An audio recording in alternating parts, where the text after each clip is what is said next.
And I looked and I looked.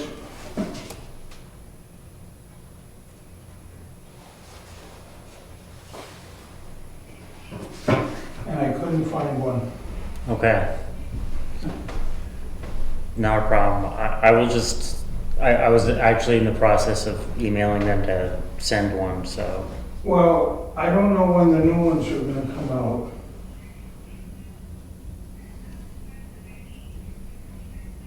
These are all planning.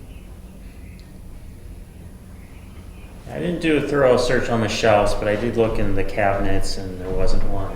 And Julie wasn't aware of anything, so.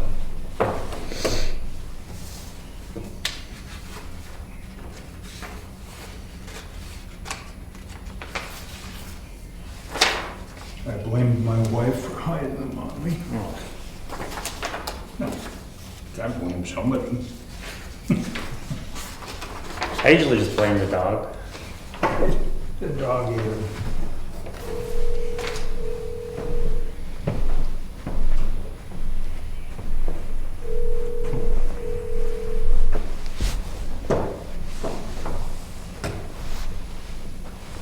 Happy New Year.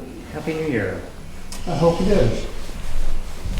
We had a nice little getaway to Portland. Ate a lot of fish. Good thing to do over there. Yeah. We typically, well, I don't want to say typically, because we've only done it one time before, but I go to the museum like New Year's Day, but because of they're closed on Monday, Tuesday, it's like, well, what else can we do? We can walk around and eat. Go shopping. We did go, there's a fabric store Uh-huh. there that is really cool that we always go to. So got some stuff for some quilts and projects. And,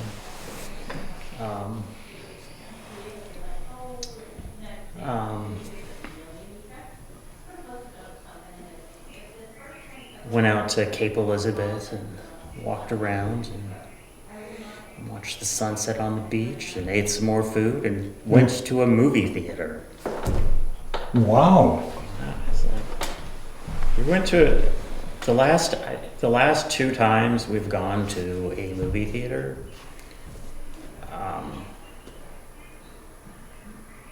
The film has like broken, or no, there was a fire alarm. The last time we went to a movie theater, there was a fire alarm in the middle. We went to go see Oppenheimer. Huh? And it was like halfway through the movie, like the alarms go off and lights come back on. So we had to leave, and it was like our window back. I had to come back. I had to be back here for a meeting, and like we're not going to stick around until we came Until they fix it. So I don't know if we ever beat the Germans. Yeah, so, and then we went another time and like here and the film broke and I was like, I mean, it seems like they're trying to make an effort to get people to go out to the theater, but the last two times have just been like, we just stay home. That seems much easier. Went to the theaters. It was fun. Walked around. Had a nice long dinner New Year's Eve, and then walked outside and looked at all the people lining up to go to bars. And we're like, yeah, we're definitely old. We're going to bed. So it was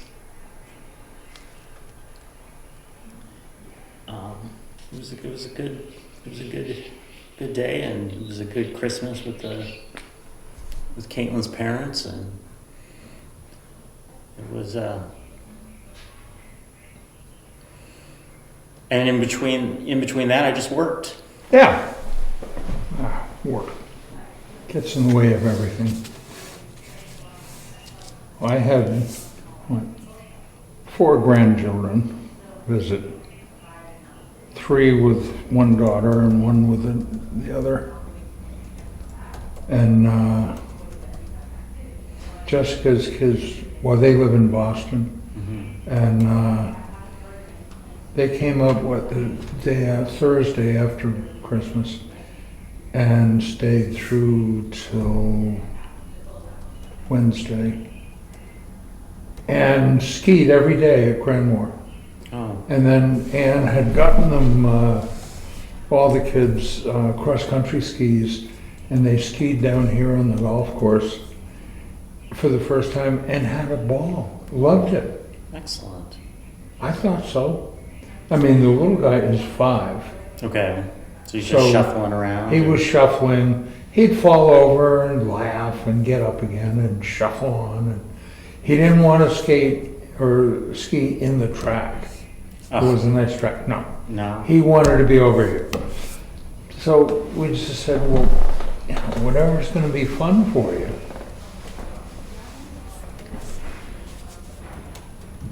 I went with last year. My friends, I think. So their son was about 2. He was just barely walking, and so we strapped skis on him and put him in the track and just pushed him. Yeah. Or his mom kind of walked alongside him and like kept him going, and he was just smiling, and he didn't quite get it. And then so I was showing him how to do it, and then it kind of clicked, and then he didn't want to take his skis off, and it was that was very satisfying to be like, because he was just kind of like, he was like, this is boring, this isn't grabbing me, you know, he's 2. And then just when he realized that like the pushing and sliding part, and he just got this huge grin on his face, and he was like, ah! Action. Yeah.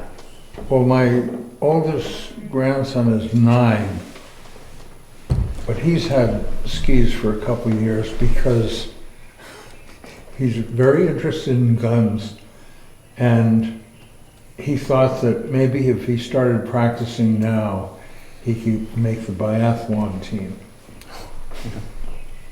Yeah. I said, all right, we'll get you out with Nat Lucy. I had,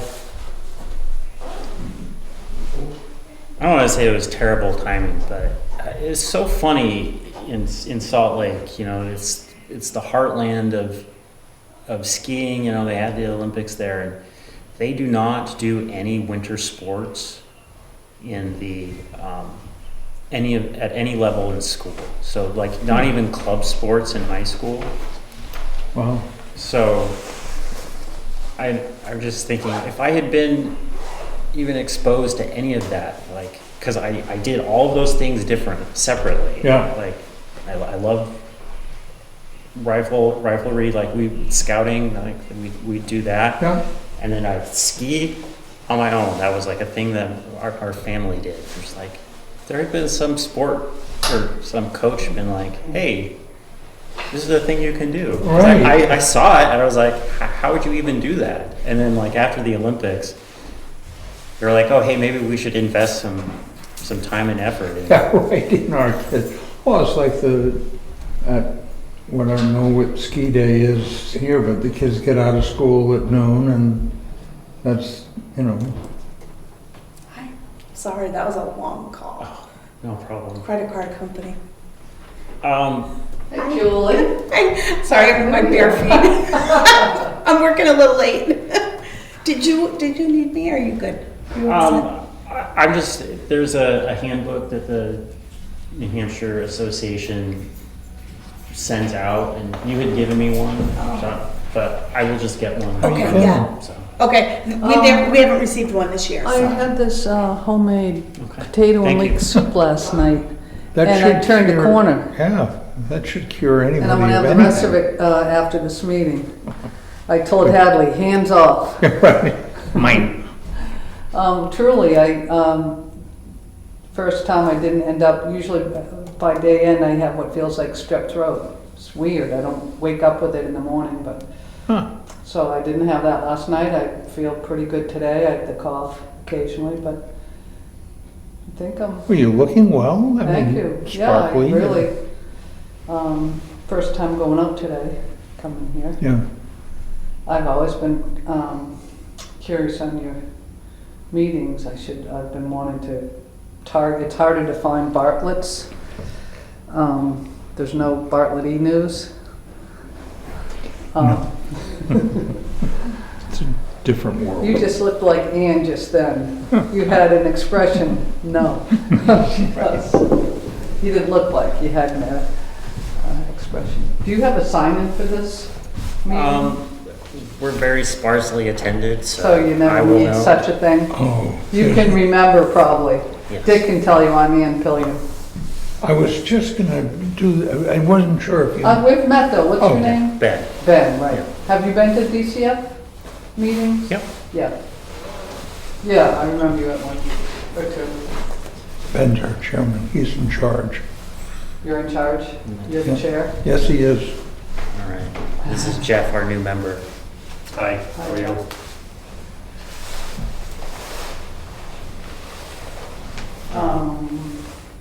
So I thought I'd come for the Historical Society piece. About the building? Yeah, it's the landscape piece of it that's getting presented, obviously. Landscape, oh, the concept.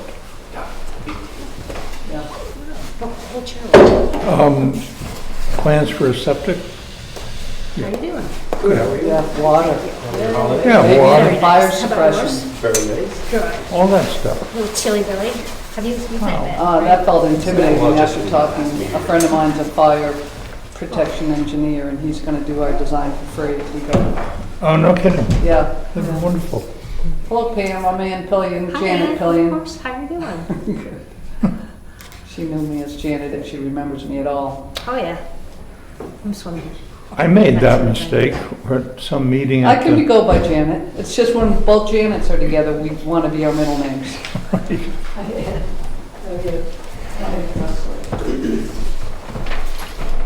oh boy. I what's had your- overalls on all day. I was like, oh gosh. First night I thought, didn't doing things,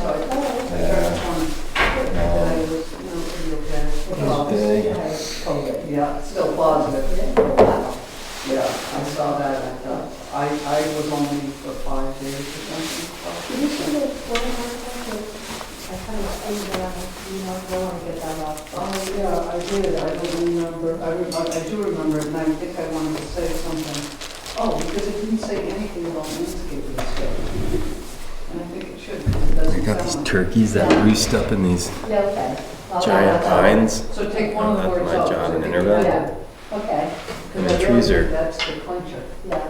they're probably 100 feet tall. Is your rotten pool going? And Yeah, I have. we've been on the site for No, I over a feel- year, so it's a year and a half. Catching anything, But just you know? watching them like use this grove of trees as consistently as they do. I mean, you can literally like walk around. You could walk around and just look for droppings. Or the throat bug. And just be like, they're so like even though the snow's gone, it's like you can still find it. You're just like, Yeah, holy crap! They're just they I live. managed to get You know, and people don't really think about a that. handbook.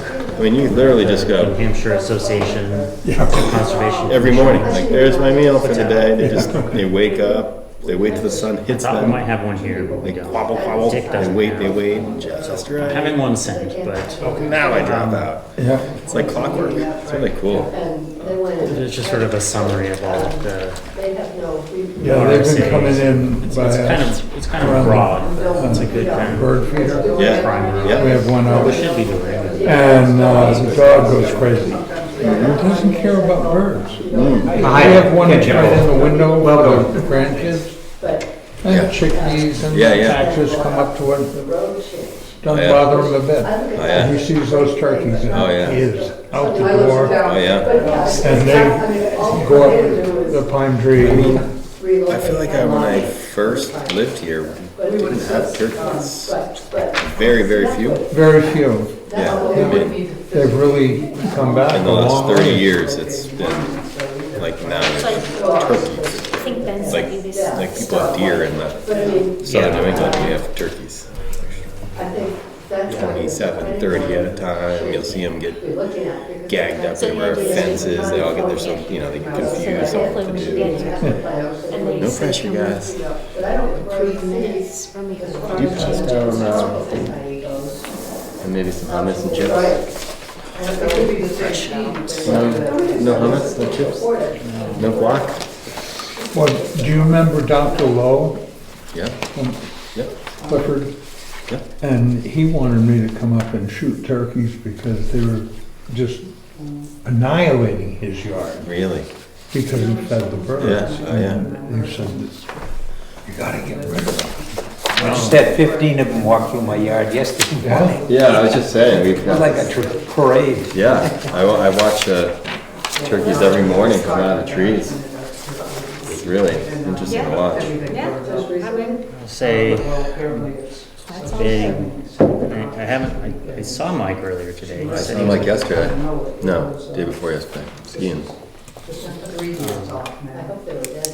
Well, we have a McQuarm. They were found I guess we can You go should ahead and also get wait. started.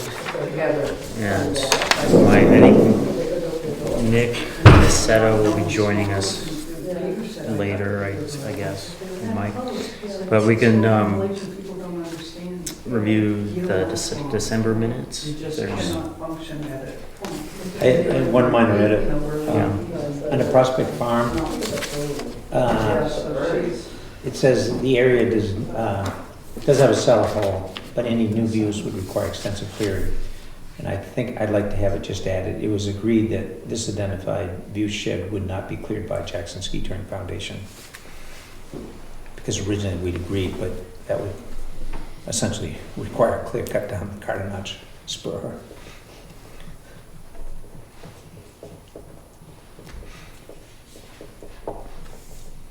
Okay. Yeah, and I also have under the first sentence there that Brian clarified the previous renovation of the ball field dugout was done with the school to store equipment. I wouldn't, I don't know if the answer is that it was done with the school, but it was done, and the school used the space to store equipment. I don't know if the school had any communication with the town. That was before I knew much. I'm just saying that. All right, we talking about the dugout? Yeah, yeah. All right. I was a part of that Board. restoration. And the school used it, but they weren't involved. The selectmen at the time decided that they wanted that cleaned up, the facility. You know, get the bathroom working, and I think there was even hot water. Mhm. And there was a little refrigerator for, you know, cold beverages. Ice packs. Yeah, ice packs. So, but the school, I don't think they put any funding in or anything. I think that was all just the town and the selectmen. Okay. Yeah. I don't think we had any input. We just, it was there, and then we got to start with Does there need to be any further clarifications in that? I feel like we've kind of circled that point. Well, I don't think it. it's, No, I mean, Okay. you know, it was rehabbed, I can't even remember how many years ago. that would have been, well, there would have been almost 20 years ago. 16 years ago. I guess I can remember that far back. Okay. Well, I will. The only reason I bring that up is just so that it doesn't come back around, like, oh, well, the school Okay. did it last time, they should do it this time. Okay. Anything else?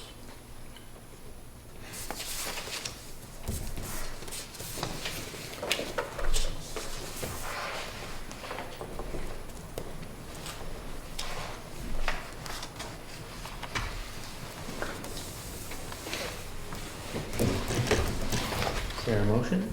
I'll make a motion to approve them with those modifications. I'll I'll second that. Any discussion? All in favor? Aye. Opposed? Okay. Mike, Nick, do you know when he's going to? You know, I know that he is on his way here. I ran into his wife at pickup like 15 minutes ago, and they said he is frantically coming from Portland to try and make it in time. Okay. So we can just, I would just, let's roll Plow through, ahead. plow All right. ahead, and yeah, I know he's on his way. okay. What's that for? That's the Historical Society proposal. Oh, okay. Yeah. So I guess I don't have much for Prospect Farm. You have any? I don't, outside of, it was very sad to see Gary Allen had passed. Yeah. Yeah. He was very helpful in making the improvements up there. And as always, it's one of the few places where you can still cross-country ski. Was UNH up there over the weekend? They're up for the week. The week? Yeah. Yeah. There was a couple colleges. They come up, Yeah, Bowden and Bates. I saw a bunch Bates, of yeah, them. Colby Bowden. maybe. but UNH uses Jackson as their training session before the start of the Carnival Series, so they'll be up for the whole week. Well, Caitlin discovered how nice and deep the new ditches are on the side of the road. Oh wait, was that Caitlin that was? Yeah. Oh, I didn't know that. Yeah. So she You mean called. driving up? She was making room for someone and slid off the road, and 5 cars went by her and no one helped. That explains so, because I saw you up there, but you were like in. My work club. Yeah, and I was like, I was so confused, and then I was like, oh, and you're like, yeah, see you later. And I was like, what's he doing up here? Just helping people out? Yeah. Just being friendly. Just being a nice guy. Yeah. That's, Yeah. I wasn't one of the ones that passed her, but I must have seen her just after. I saw her driving. Yeah. But anyways. For the record, in the minutes I stopped. Just want to put that. Mike did stop. I did. After it was already done, I walked out. But that road is very slick right now, so. I don't think I saw her. Maybe I did. That's all right. Monty and Drummond helped. Oh, so it was before me. Yeah, it was at like, this is not important. Just that it was full, and Trying to remember. it was interesting. The people stopped to ask if the parking lot was full, but not if they could help. 3 people stopped to ask if the parking lot was full. As Caitlin's halfway in the ditch. Yeah, because her car is like this. Like, no, we're just parking here because it looks fun. It's my usual spot. Okay, so nothing on that, which is nice. Oh, did you get a chance to talk? Oh, The, so we actually came up with a person that I'm surprised we didn't ask. John Lamana. oh, yeah. saw I called today. him. Just waiting to hear back from him. Okay. Other than that, no progress. Okay. Is that recruiting? Mm-hmm. That's a big prospect. Yeah, I guess, is there anything that you need to be, I guess maybe we'll give you an opportunity to just introduce yourself at the top here before we get too deep into minutia. Sure. Or catch you up to speed on anything that we do. Sure, my name is Jeff Hayes. I just moved here with my wife and 2 dogs in July. I've been coming here for several years. My mother and stepfather, we bought their house, they passed away. My stepfather, for I guess 2 years, a year and a half ago.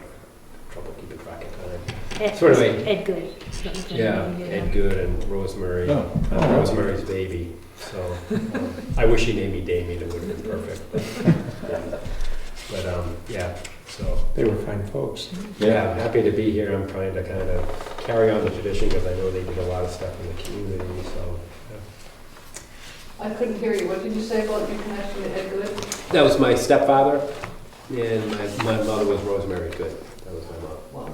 Wow. Yeah. They were both. Very wonderful trail that goes up and a little memorial up in a tree up there. Yes, I'm very, I know that well. I know the memorial.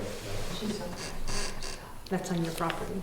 No, it's really not on our property, Okay. but it's on Hutman Trail. Oh, okay. Okay. Yeah. Where were you living before here? Oh, Seattle, Washington. Okay. I was there for 16 years. I worked for the EPA. Yeah. Quite glad you don't work for the EPA in the next 4 years. Yeah, well, I didn't change move the needle too much the last time, Yeah. so hopefully it'll stay the same. Is there any, I don't know, particular interest you want to bring to this, or just? I just help out. Pam mentioned there's some projects and stuff. I don't mind getting my hands dirty when the time comes and we need some help. I'm just Careful what you offer. yeah. Well, I'm trying to learn the ropes right now, so I don't have any like specific like specialty or overall concern with the environment. Obviously, with my background. But, What did you do for the EPA? believe it or not, I was a criminal investigator, so investigated environmental crime. Wow. All right. His wife's a docent at the Historical Society, and his help catalog things. It jumped right into the community. Yeah, she's super busy. She's busier than I am. So. Is that like feather thief stuff? Like people are smuggling illegal birds into the country and things like that? No, that would be like Fish and Wildlife. Oh, We okay. did, for some reason, I got a lot of the illegal asbestos abatement stuff. Okay. So like, for some reason, a guy that ended up being the supervisor, he got all the waste cases, human waste cases. It was kind of funny. But we investigated everything. So, environmental, with an environmental nexus, yeah. Well, thank you. Yeah, thank you. I'm sure you'll find a niche to fill here. We're fairly low key. We don't have a lot of. We have a lot of opinions, but not a lot of responsibilities direct. So our main focus is around like managing Prospect Farm, which is more of a summer issue since ski touring is up there in the winter time, and Jackson Falls are the kind of the two things that take up a lot of our time. We're in the process of Ken is in the process of writing a management plan for Jackson Falls, and Mystery Loop. Mystery Loop. We do some of the like our boots on the ground things. We manage or monitor 6 properties, conservation easements, and looking at sort of building a little bit more community engagement around. Like we could be a very passive transfer of information to people, but I think we had a really good interaction with the community doing an invasive plant presentation at the community center. And there are a couple of topics that perennially come up that we would like to just engage the town with more. And one of them is like waste runoff and how to manage that in the garden, manage that in the community. So like maintaining ditches, culverts, just runoff water. That's something in the future we're looking at. And invasives is kind of a perennial issue that comes up, and trying to work with the different entities. There's the road crew goes out and does things that if we knew they were going out to be cutting, we kind of work with them a little better. It's more about building communication between all the different moving parts, and then a lot of the volunteer work that is what we do is mostly managing the things at Jackson Falls. It's just spreading wood chips, maintaining the trails there, and around the Mystery Loop that's behind the library here. So I'm sure we'll find something for you to shine at. Okay, enough vamping. Jackson Falls?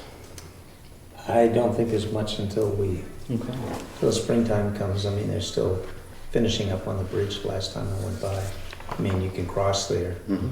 I was surprised where they have the steel guardrail that comes I was Way surprised long. about that way too. long, yeah. It's like a highway. Yeah, but I think we wait till springtime, and I don't know whether Berg got back to us at all about some of that reconfiguration, which may increase some of the erosion against the bank. He did not get back about speaking with the designer, but Pam did send him photos. Yeah, that was great photo before. Yeah. Okay, and we did get the funds, the FEMA funds for the planting in the spring, so Yeah. we can do that.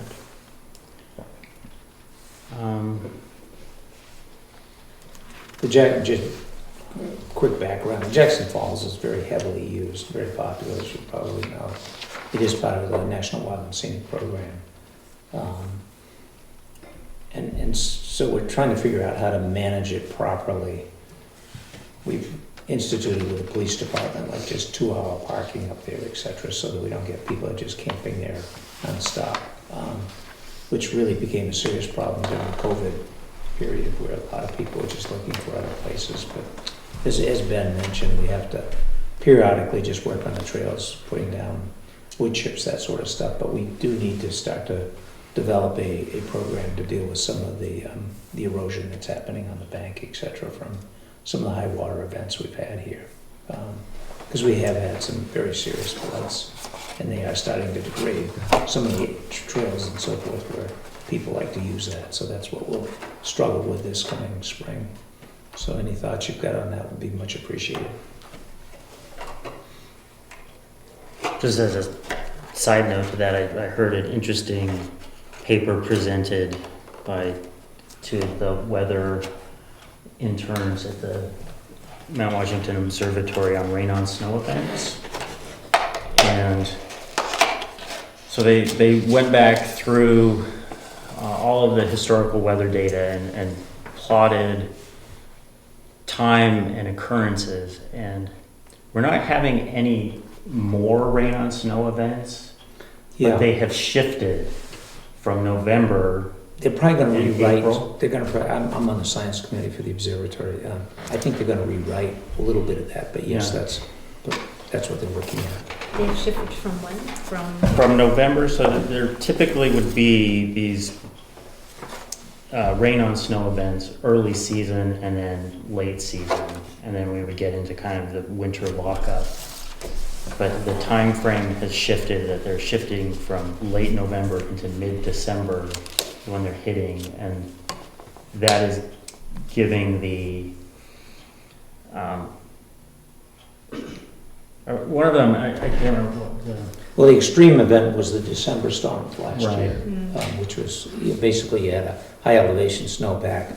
You had warm weather that came in, which is running aloft, and then that melted that snowpack, and then you had, I forget what was it, 4 or 5 or 6 inches of rain. Yeah. So it was equivalent to about a 10 or 11 inch rainstorm. And that's the big concern there, is we'll see a greater frequency of that. In fact, we approached that this year here. So the frequency of those types of things would probably increase, which is just part of the hassle of trying to figure out how to manage Jackson Falls, actually. Right. So I think one of the interesting points that she was talking about, or her particular area of research was snowpack water penetration into the snowpack, and how, depending on how deep the snowpack is, how these rain on snow events, how quickly they're able to drain out through. So there's sort of a base layer. I can't remember if she had data on how deep of a snowpack was needed to slow things down, but because of that there was no snowpack down low, so that the thin snowpack was not able to capture all of that water, and it was just able to Yeah. flush out immediately. Well, the other Because thing the you have ground is- was The frozen, ground is frozen, right? It's like concrete, yeah. it was able to drain. It was an interesting paper. So. Learned something new. It's good. I don't know how we can incorporate any of that information other than just knowing when to worry or not, because around the time that they presented it, they had a rain on snow event in early December, and functionally received slightly less rain than we did on the December 18th, but it was very similar amount of water, and it did not do anywhere near what had happened because there was a lot more snow on the ground from that first snow in December. So it's just, I think, incorporating that into our. I could give you a little more background, but I won't use this time All of year right now, yeah. All right. Well, just I guess thinking about, from emergency management planning of just looking at, when there's snow on the ground, like Yeah. when monitoring these things of like gauging how quickly or it's going to enter the watershed and what could be an issue, or I guess for monitoring, like just monitoring those things like Well, Jackson Falls yeah. or the bank erosion. The other thing they're trying to do here in the east, the west has it, is developing what they call a SNOTEL system, which gives you not only the depth of the snow, but the critical thing is what's the water equivalent in the snowpack. I mean, you can have western powder that's, 5 feet deep, but doesn't have a lot of water in it. You can have an eastern real wet snow. So they're looking at trying to establish more of those, and there's a volunteer program AMC and some others are doing right now to just have people report the snow depth. And if you can take a core and get a weight, then you can get the water equivalent. But the east is behind the west in that. And the west has a very extensive federal system through USGS. And there's a big push for that right now, which would allow the predictions to be a lot better. I don't want to feel like I'm stalling, but yes, that's a very interesting program, the CSO, the Community Snow Observation, which is a program that run out of AMC, that it's a cell phone app program that if you're going out and doing snow observations, you can just log and report so that they can monitor snow depth. And they do it for drought monitoring. So they like large watershed views. So it's targeted for more like backcountry skiers. They're targeting backcountry skiers because they're out there. So if you're out there digging snow pits, just if you report your data. Yeah, it's cool. We tried to use it because we do some of that with some of the high schools, but it wasn't quite what we needed. But yeah, I've used it. Well, I guess I stopped using it maybe 2 years ago. I used it the first year. It's cool. It's interesting. Okay. In your higher elevations, which is why the backcountry ski is very helpful, because that's where the beginning of a lot of your watersheds are. So that's very informative relative to the amount of moisture that can come down, as we saw in that December storm from last year. Yeah. Okay. I think as far as what you're talking about with that paper, though, maybe just reemphasizes when we look at wetland permits and things like that, just really encouraging bigger culverts and really thinking like, hey, let's think these storms are going to get bigger, they're going to be more frequent. So it's, encouraging those kind of things, like where we do see, like where we don't necessarily have sway. Well, we don't have like legal sway, but we can encourage, like, like go up a size in the culvert, or what can you do to reduce the impact when that snow does melt and it's like December rainstorm.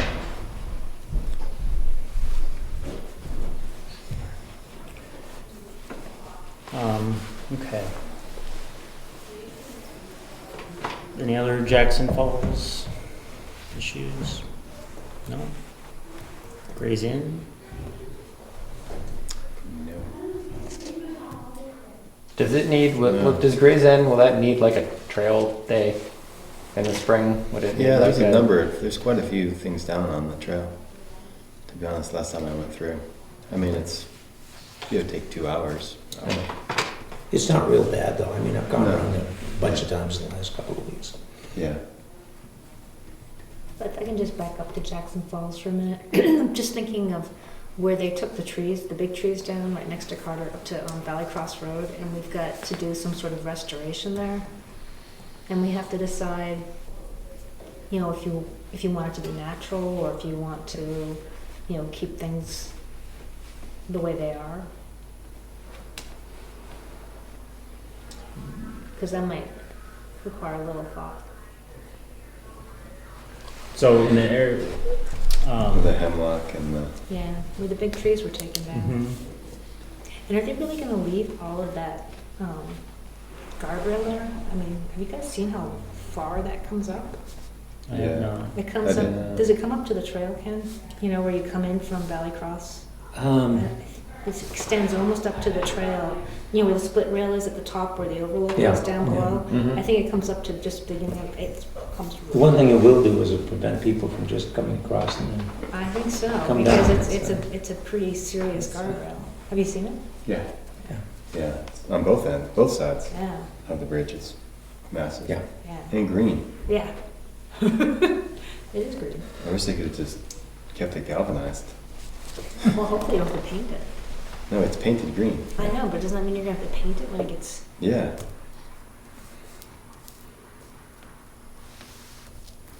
Okay. I don't like to paint, I don't know what. Yeah. Yeah. that would be Oh yeah, something they're not to- to encapsulate the whole. I know. It's ridiculous. Yeah. Well, the last bridge you used to find chunks of green paint. You know how you find all the chunks of green paint in the falls down below, Yeah. and you'd A pull lot them of out, lead. and you'd pull them out, and they'd be like, you know, sheets. Yeah, of with all the green. rust attached to the backside. Yeah. I remember. Okay.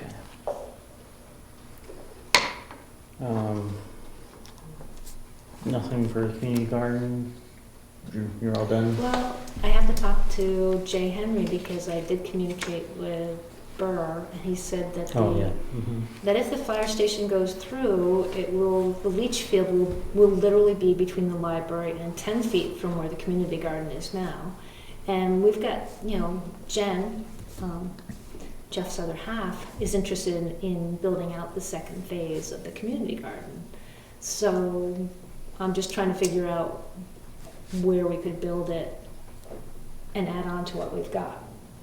So either we come towards the parking area, there's room, or you basically go on the left where there's a corridor, just to add some more boxes. Just trying to figure out how we can do it without running into something else. So, I mean, does anybody have a problem with us building out the rest of the, you know, more boxes? Because what we'd be doing is the same thing we did last time, which was go to Pequawket, you know, try and get some funds, get some funding. Gary did all the building last time, but, you know, Gary's passed away, so we'll have to come up with an alternative. Did Jeff were you involved in that grant application or? Yeah. So you approached them for that? Jeff approached them, and then we did it by Zoom. So Jeff did the presentation more or less, and I got all the information. Did Like, they? I got all like the, you know, what everything cost and materials, and so they could tell what we were looking at.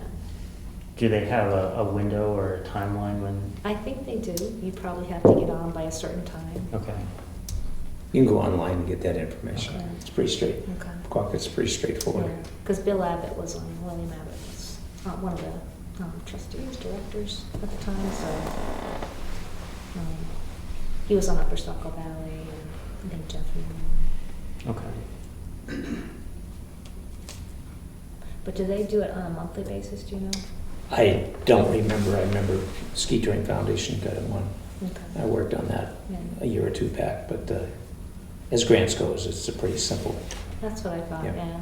And I think we might have presented in March or April, I forget. So But I think if you go online, if I call it correctly, it has all the info right there.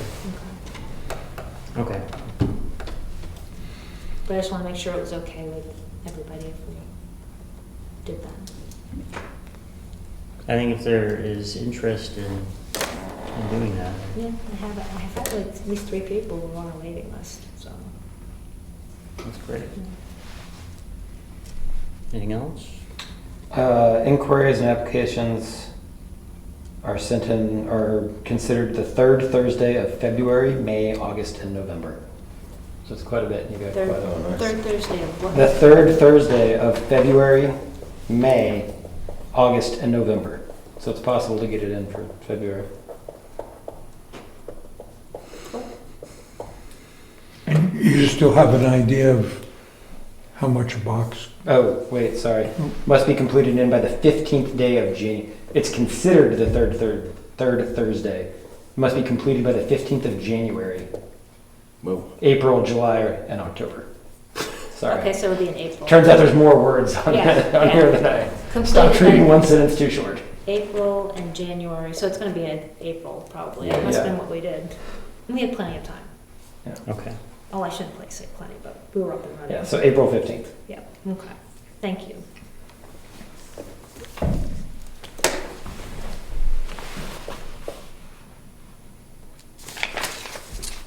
Wildcat River, I'm trying to, okay. I don't have anything on testing, or did you have any, you heard from anyone on anything, or? Not since the last. Okay.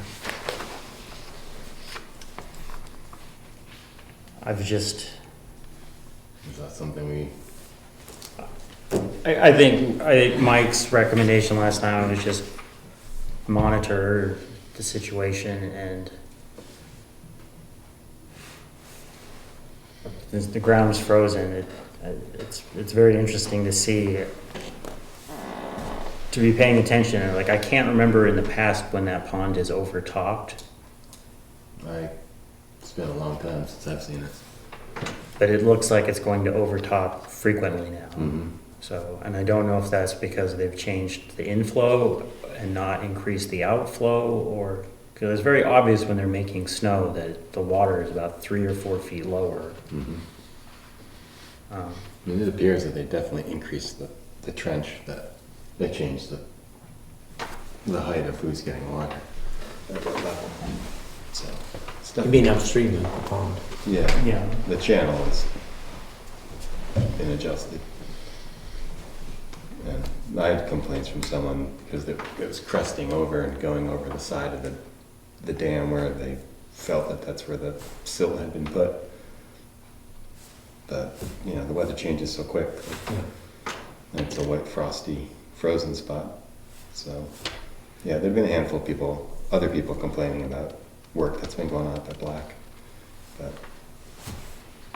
you know. Yeah, I'm only really concerned with the river, so. Yeah, we just said, well, you know, contact your selectmen and thank you for reaching out to us. But we're advisory and this is what I advise you do. Yeah. Yeah, so I think going forward in going springtime, if there's not a plan in place to re-alter the flow so that because if there's no added withdrawal there, I feel like that will easily overtop in the spring if they're not taking Yeah. water out. Flowing water. And it'll So, cause more silt. yeah. Well, it'll crest the Well, dam if and it washes out, Yeah. because if they increased the inflow, but it's the same culvert going out, so they don't have any way to dissipate that additional without, I don't know if they have a plan to constrict the inflow, or. Most dams would have an emergency spillway. I don't believe that one does. Yeah, just, It's you a can see the culvert. backside where it's washed over the top and on the side, so in between the road and Great Brook, where you can see where they've put in silt fencing and that it's already kind of been pushed back, so. I think that's just gonna be I don't know if there's anything we can do No. preventative, but just monitoring Well, they'd have to it. sandbag it. I mean, they could That sandbag came their. about, they used the That's what they did historically. grain bags and then they Right, deteriorated end up in the and river. flushed down the The wild. brook, so that didn't. No. Did they put the bag, that issue was that they were putting the bags in Great Brook to divert into the pond, but That's not the other way what around. I remembered it being. Yeah. Because that's what I remember, is seeing them lined up in Great Brook. Right, instead of digging the channel deeper, they simply raised the resistance to Great Brook. But this time, it's definitely the channel was dug. At least that's what appears to me. I wasn't there to watch it happen, Right. but I'm sure it looks that way. Okay. If they did, they should have had a permit because that's working within in-stream itself. Yeah. Yeah. So that has nothing to do with the fire. Well, if you saw Well, it the does day that it because was that's being what dug, controls there's no the flow. way in my That's what Jason eyes said, that yeah. the brook was not altered with. Yeah. So I guess just we will continue to monitor and document, so. Pictures.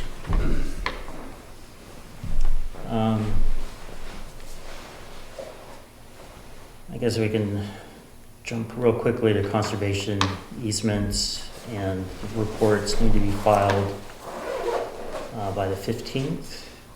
And I was also thinking, you monitor two properties, if you wanted to offload one of them Okay. to our new member, or, Yeah, we can talk about that. I mean, it's the same owner, but it's two properties and they're both big. And there's been recent work around both of them too. There used to be kind of an easy, wasn't much happening. But yeah, we can talk about that. And you almost abut one of them, that's why, Ben, you're very close to it, so I thought maybe you'd want to get to know one of them. Which ones do you monitor? Highland. Okay.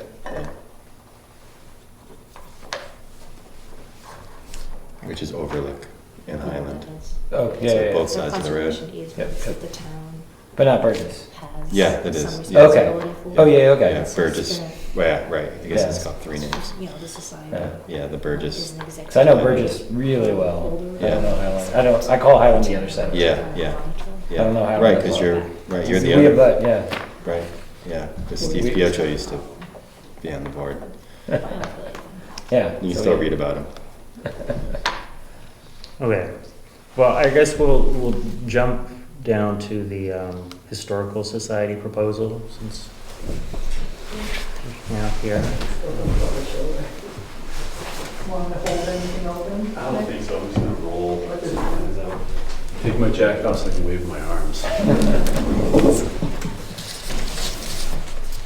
see, we got a bunch of plans here. I'm gonna try to face them kind of generally this way, and I'll try to be pretty brief and efficient. So you might have some questions as we go through, but.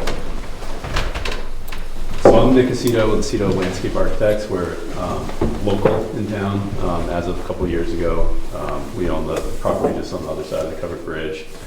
And we've been collaborating with another local landscape architect in town, Christina Campa, and working with the Historical Society, Leslie and Ann here. Do you want to say anything before we begin? No, that's great. Go ahead. So the big idea here is that the Historical Society came to us looking for help in developing a plan for relocating Old Town Hall. And with that, yes, The only town hall. The historic town hall. the historic town hall. Thank you. It's the only, There's only one in town. Yes, this is the town Town office. office. Yes, thank you. Thank you. So we zoomed out a little bit just to look at this kind of context view. So the town hall building is here currently, and we came up with this initial idea of sort of extending the Riverwalk through town. So currently, this is kind of the constrained section of Main Street here. And then the ski trail kind of continues along the river here to the old barn. And the covered bridge would be kind of off the page over to this side. The current river walk is the orange dash, right? And it comes up and crosses the road. So our idea is to extend the river walk through the site while we reposition the building elsewhere, which I'll get into in a second.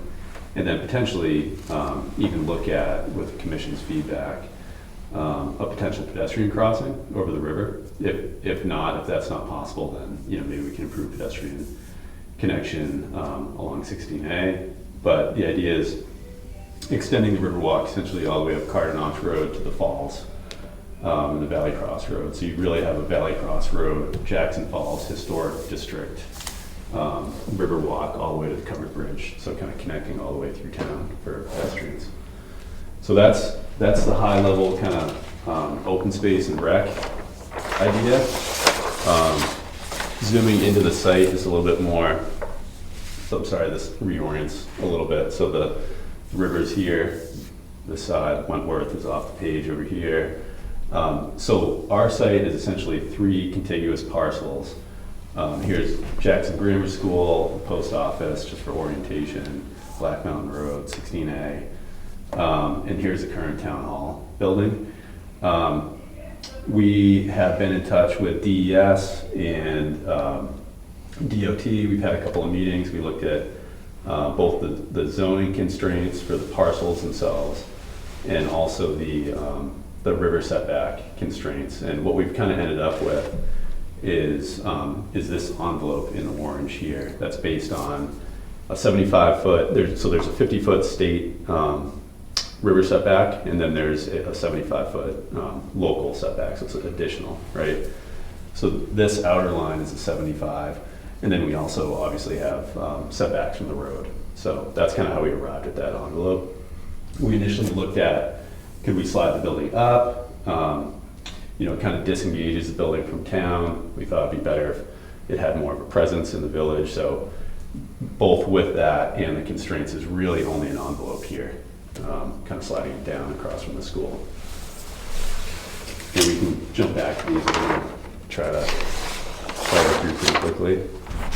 So these are some of our initial concepts, looking at within that envelope, how can we kind of position and orient the building? How does it relate? And the overall concept here being returning all 3 of these parcels, this one contiguous parcel, to a more of a river park condition.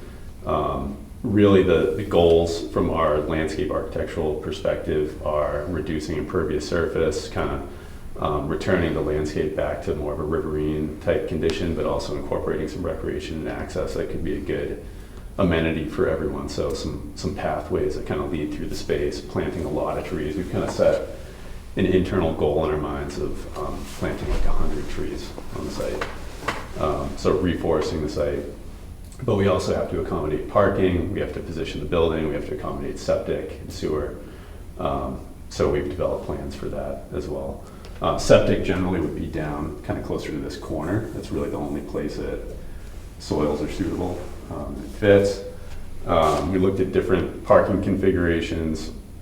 We'd really like to, actually, DOT will not allow us to head in park off Black Mountain Road.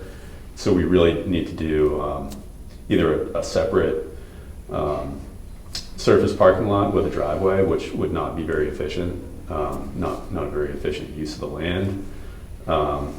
So we came up with this idea of kind of a Main Street extension where we actually create some on-street parking within the shoulder and kind of utilizing the impervious surface and the roadway kind of as it's used today already.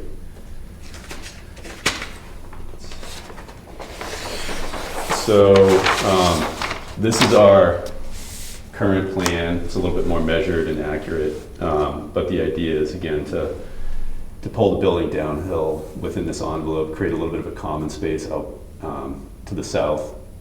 The building will be set 6 to 7 feet above Black Mountain Road, so this will all be kind of tilted grade toward the south, nice sun exposure, and then revegetating pretty much the remainder of the site, and weaving these pathways through the parcel and kind of revegetating and softening. We have some like I was mentioning, some on-street parking out front along Black Mountain Road. This is the potential pedestrian bridge connection across. We've been thinking about kind of memorializing the former building envelope and creating kind of a terrace where that's a condition that would be very difficult to recreate today, where we have that kind of grandfathered impervious surface right on the river, and there's an embankment that's cleared. That could be a nice place to sit and put some benches and some interpretive signage, talk about the history, and maybe we even keep the existing stone foundation or a portion of it intact, kind of talk about the building history. So this is the full build-out condition. I'm kind of skipping over a major point, but maybe not so much in this commission's interest, is reconfiguring this intersection too. We've also been in touch with the school and talked about this, and this has been a challenge for them for a long time, and one that they're glad to see. The DOT is actually also amenable to it, but we'd essentially be taking that Y intersection with the slip lane and consolidating it into one T intersection. So Black Mountain Road comes in and T's to 16A. And what that does, it just makes that space much safer for pedestrians and gives the school a little bit of buffer space. The nice thing is we get to reclaim some right-of-way as green space, take some of that impervious surface roadway away, and create a more appropriate space for the memorials that are up there. So we just we're working on finding a path forward. This is a little bit unusual, where citizens have brought a plan to the state and the town and said, do you think this is a good idea? What's our path forward? And we're kind of figuring out how to work with the DOT and where funding might come from right now. So there's kind of multiple avenues within the project. The first priority, of course, is to relocate the building, get it out of harm's way. It's literally within the right of way and within the river right now, so we need to move it. And then the Historical Society has been had an amazing effort raising private funds. I think almost $1 million. Oh, no, No. but we saw ways go, and thank those of you here who have given us support. Mhm. That's my job, raising the money, but we still need a few $100,000 more. So so that's kind of the priorities to move the building.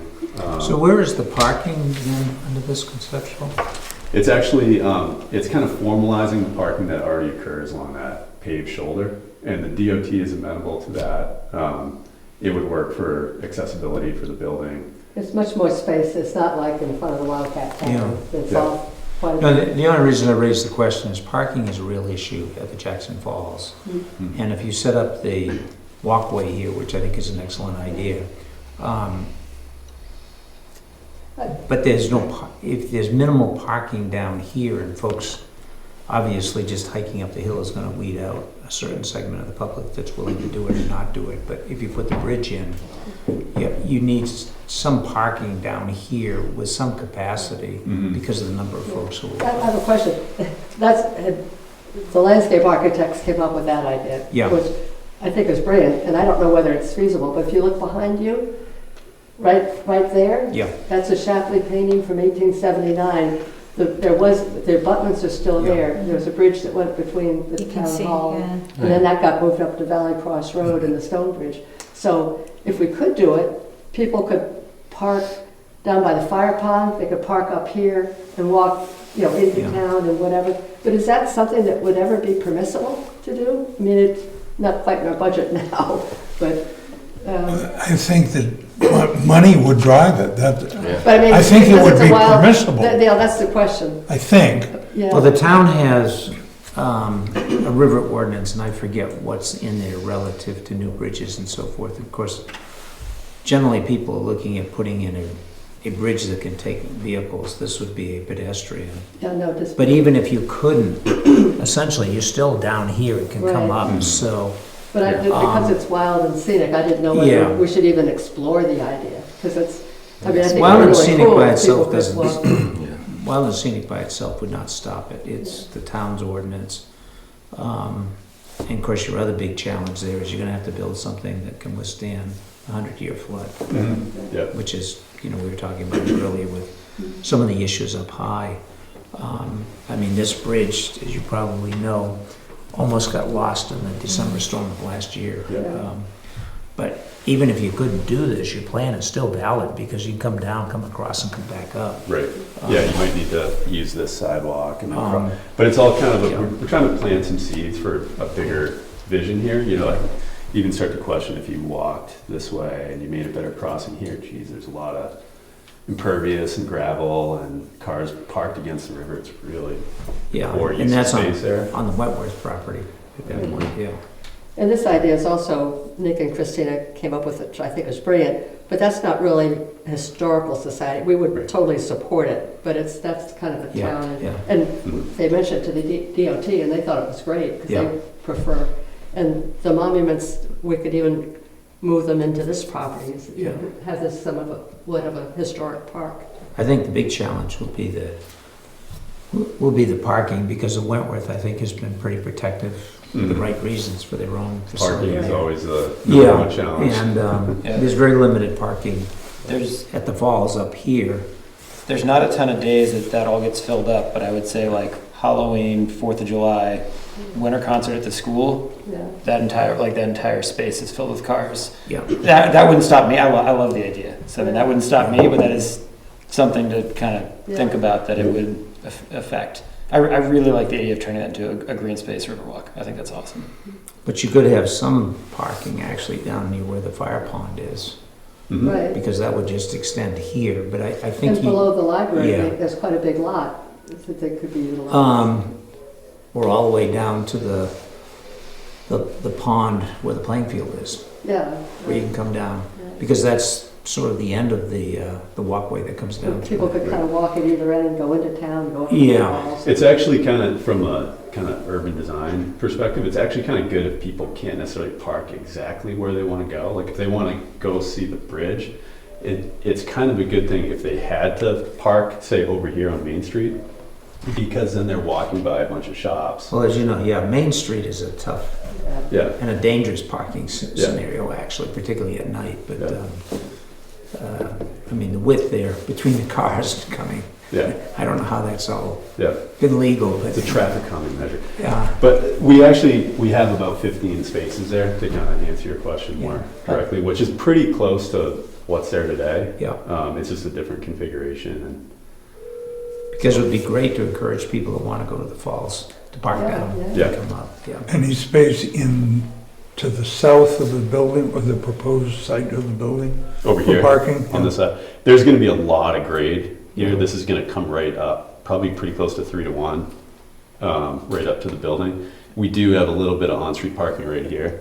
We would just need to work with the engineers on what's According feasible to there. Stephen, this is the high point. Everybody says, well, it's going to flood there too. But he says, this is going to be the island. It's higher than, both of these. Yeah, What's the elevation of I don't know. the base elevation? 767 is what we have, or 780 here.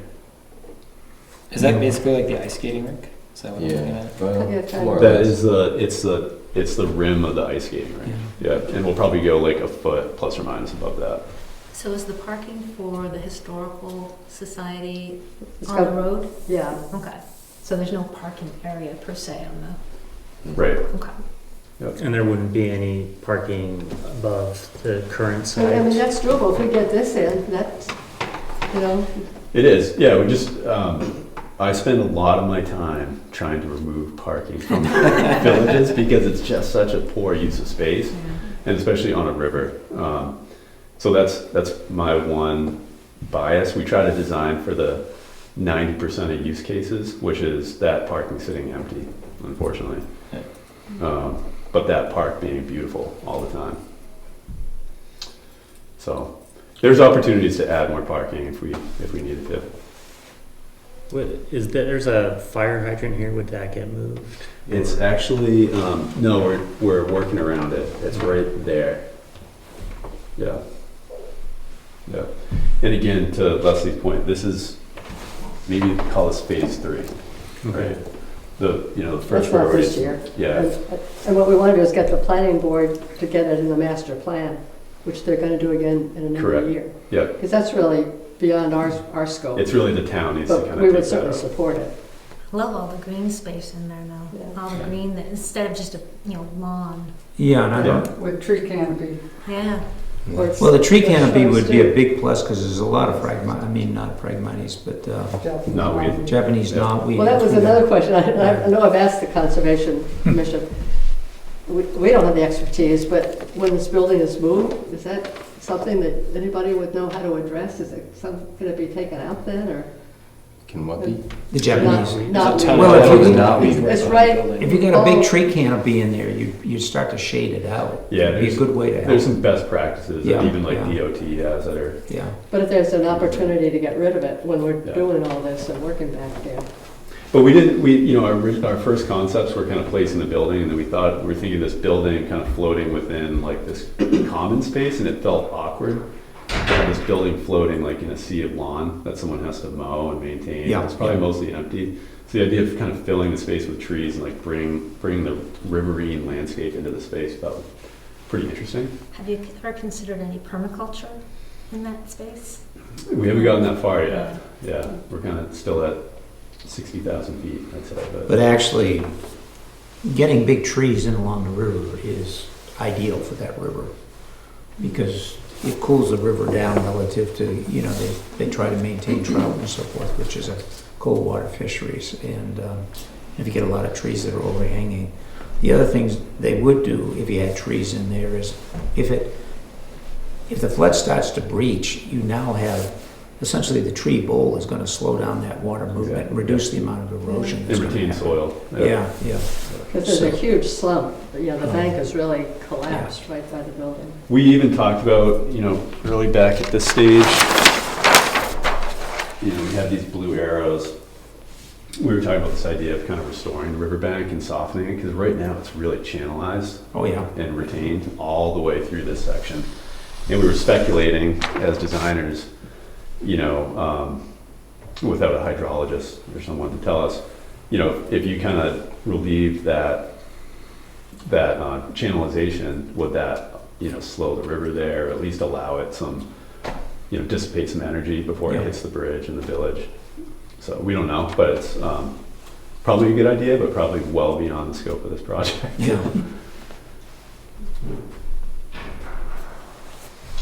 So I think we're here mainly. That's the issue we have with the falls, with the new reconstruction, is they've actually increased the channelization underneath the bridge, Yeah. which is a negative, So we've got to figure out how to yeah. manage that, right? So I think we're here mainly just to look for your support in any way you can. We're going to talk to the planning board again. We're going to go back before the select board as well. And we're going to have a public community meeting in On February. February 2nd, which is a Sunday afternoon, just to present all of this. But you have three funding sources then, if I'm correct. One would be DOT relative to the road. Funding source? But the road would not have to be done for this project. No.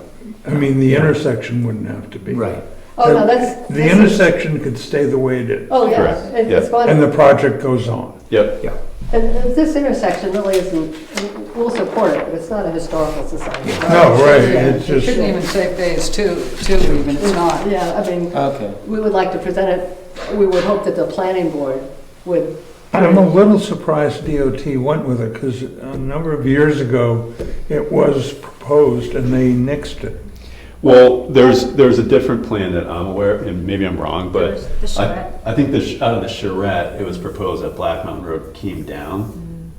And I can understand, we work on a ton of road projects in our practice, and there's really bad sight line. This bridge is super elevated. Right. Yeah. there So was you no can't sight see, I line. think the sight distance is not adequate there, but just teeing in here. It's like coming out of Green Hill I mean, Road. this is almost, Yeah. it's not a big job, really, Yeah. to do that, No. and then just take that out. So is phase two just the removal of the island, greenscaping, and then Well, that's bringing the not even our sidewalk? phase, that's something that No. the town and the planning board and whatever. This is like kind of the phase one plan where the intersection would remain. Okay. And we're just providing enough pedestrian access, to provide ADA access to the building. And then maybe some of this gravel parking has to Gotcha. remain in the initial phase before we change the road. It all depends on money. I mean, the first thing we're gonna do is move it and Move it, landscape. right. So Right. it looks really Right. good. But we'd like to have a bathroom, we still have Right, plumbing. have water in there or Yeah. septic system Yeah, and and get the it windows high and have never been dry. restored, so we'll just keep going. It'll be a full basement, a high and dry deck. It's gonna be a full basement with Stephen, I think, is designing, whether it's French drain or drainage system around it. He expects it to be a usable storage, basement for storage, climate Excellent. controlled. Yeah. Because you're saying it's high, so it should drain to daylight around the bottom of the foundation, I would think. We've put a lot of thought into it. I Yeah. don't, you know, he's aware that it's by the river, Right. you know. So it's, and on February 2nd, we hope to have a community, get a lot of people in town to show up. Because we are actually gonna, we're putting $1 million into a building we don't own, and we've already put $250,000 into it. So we're gonna ask the town to put something in, you know, town warrant. So we'll try to sell it to the community. I think it's the that's- best way to town save land, the isn't it? building, The town. because over the years, it's gonna get plowed in. Well, yeah, Like every year, those bottom 4 or 5 clavards have to be redone because This The plow is- trucks, This is the yeah. town, No. it's 3 lots. Yeah. Here up to, the town goes all the way up to here. Yeah. I mean, I like that idea of that overlook over there. That's cool. That trail that takes you there. That's cool. But that secondary stuff, you'd be going to the town for that kind of funding. it's even more complex than that. Yeah. We have to go to probably North Country Council. We've been in touch with them and get a planner involved, and then they have to hire an engineer, get engineering plans, and then get plans approved. what, for this or? Yeah, for the because road, that's- anything in the road. And for up here, Oh, or is that part of your phase? well, this is. That's probably a future phase. It's It's a this, future phase. yeah, you can kind of see this before and after. Like if this is phase 1, this is kind of the full build out vision. So when you move the building and you put it over there, your funds will take care of that. Landscape. But whatever's left is just gonna be left unless the town. Well, kind of. It kind of, exactly, it's yeah. money, and I mean, we are gonna ask the town. Because otherwise there's gonna be a big hole there. Yep. No, well, we're not gonna leave a hole. Oh, yeah, that'll be. Well, I mean, it's addressed. gonna be barren then. but the granite for the foundation could be used for the landscaping. Well, we have to, Some of it we has to have be used. because we're in the National Register and we Yeah. have this L-chip grant, lots and lots of strings. We actually have to repurpose the granite Mhm. on all the foundation that shows. We have to cut it and face the foundation. It can't be concrete showing, it's gonna be faced with the original granite foundation. And then the windows, we But have you're Yeah, good at yeah, that. yeah. Have an actual repurpose it? granite. That's What? lame. I don't know if they're gonna make us. Yeah, I think Oh, if you repurpose it, Yeah. You And- have to and face face the it. foundation, what, Yeah, I mean, yeah. don't cut it. well, I think you can face it, but I don't think you have to cut down well, I know, but we have 12 by- to, we have to have a showing granite. Yeah, Because also, that's we're in the easy. National Register and we have to get their permission, even they wanted it the same orientation. Our first thought was to kind of.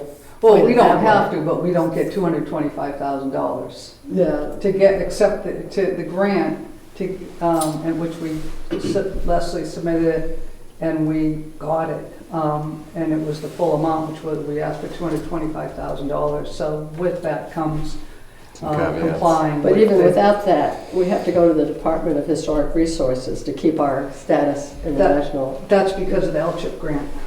We would lose, well, you're right, we would lose if we moved it out of Because the we're moving district. it, we have to, we're in, well, this district covers everything. Right. So, Are you gonna know, put in a projection booth above the entrance? Yeah, well. Of there town was- movies? Yeah, I know. Did you ever go Yeah. there when they had that?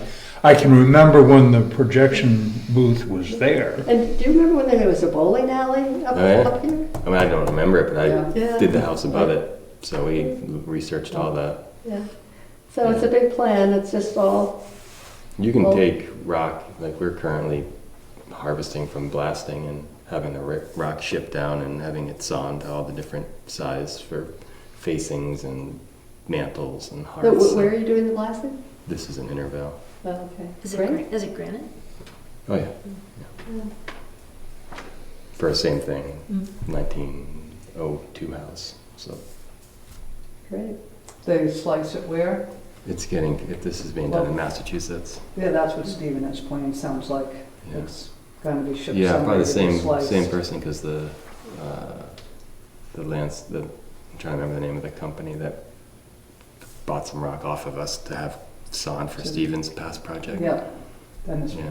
probably is. Well, there's a place down in, is it Ossipee?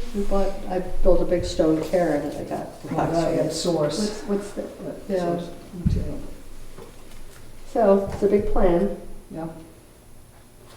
Well, with the landscape professional and the 30,000 foot view is looking at the Yeah. bigger picture to, it's the time to do it, so. And it's really it's nice bringing it into the community instead of away from the community. Well, the 'cause other it's issue close to up the here church was and- the elevate, it's so steep for ADA and DOT, what you'd have to do on the curve and the hill, it was a bad. Right, you've got quite an embankment on We the have no, other as side. you know, no ADA, it's this Yeah. door on the Building road. would sit way up. Force there has to come through, which is not, we'll have a better entrance for it. It does seem tall, though. I'm misreading that, but that's 14 feet. It ties in, we're tying the corner into like this grade, which gets us 5% from, so that's right, 767 is here to there. So, It's like 780, so that's 13 yeah, feet. I think there's some leftover Some- back there. Okay, yeah, I was gonna say it's 13 feet, that's a lot. Yeah, we haven't gotten to the technical drawings yet. But we're kind of pinning to this Mhm. point in the road, because this is all dropping away. Right? Mm-hmm. This looks beautiful. Well, I'm pleased that that's feasible. I mean, it all depends on money and stuff, I think getting the it's bridge. a I lot of thought this permitting. may be, I thought you might just say, no, it can't be done. We're an advisory. Yeah. We just- Well, actually, the key parking is probably down at the new library, Yeah, Like Yeah. you said, Well, don't make that's it too the old easy. tennis court, but I mean, because it would tie in. right, but if we have a nice walkway, really pretty. Well, you can path walk to there, come up along here, cross the bridge and go up. Yeah, Is it not considered public parking at all over here on Wentworth? no. No. No, they've got signs up now. Treat it Yeah. like they do? Yeah, it's marked guest only. Hours. pretty much Oh, all no, the no, way. I'm sorry, I mean Nine. over here, on the, Oh, on the across, road, you like know. across. No, the not on the church. road, the parking lot, Yeah. In the on the condo. other side of, what's Like that? a church. Across from the bistro? J. Oh, Oh, that's the ski tour and the tennis. Well, ball. that's Mike Mallett's. Yeah. That's the golf club, Go yeah. for a ski touring. Yeah. Yeah, I mean, people I park know, but there. I feel like, I know, and Yeah. I treat it like it's, I think most people do. Yeah, Public so I wonder But in if the they're. Don't winter, abuse if it. there's good skiing, it is filled. You Yeah. can't get in it. Yeah, and the ski touring has a lease with Mallet Right. for the access and has to Unless actually you- pay for some of the maintenance of those lots, et cetera, during the winter, yeah. But that's during the summer, which is when your key use here is going And to be. evening events. Ski touring does not have any rights at all. Yeah. Oh, So I think at some point when we get further along, maybe there'll be some grant applications or whatnot that we might be looking for commission support. Yeah. So Great. that's what we have. Yeah, thank you. It's great. I love the idea of a Riverside Park. Mm. I think that looks so cool. yeah. Well, the other is to touch bases with the National Park Service, because they do have a program, what is it called? The Rivers and Trails, I forget what it is, I can look it up Yeah, really if you quick. could give me that information. Yeah, mostly though what they're providing is planning, but sometimes it can also give you access to funds out there. Yeah, if you could find out, I mean, that's been my job, raising money. So we're chipping away here. Well, thanks everyone. Yeah, thank you. Thank you. oh, it's a lot of work already, too. Yeah. Yeah, Are these plans going to be made, I assume they'll be made at the public meeting, but are they available to view anywhere in the interim or? At the town hall, right, we have some paper. Yeah, plans. we've been talking about but setting up we should get even it, like at the here. library or here, or put Mhm. something up. Should do it. You mean electronically? Yeah. Any- Well, I think it's a strategic question when Yeah, you go like to in the minutes, town, like, because if you your wanna phase see 2 and what- 3 is going to be outside funding Oh, from the Historical all we Society. want to show is phase one, really. Yeah, I mean, because you're going to that's- be butting up against the new Yeah. fire station Mm. pond. Right, Yeah, we've already, His timing and his timing. yeah. But people might say, I'd rather do that than the But they are available Yeah. to view at Here, here, right Well, the before. Historical Society or. Yeah, we do, but we should get some smaller ones that we could put up, like in the library and here.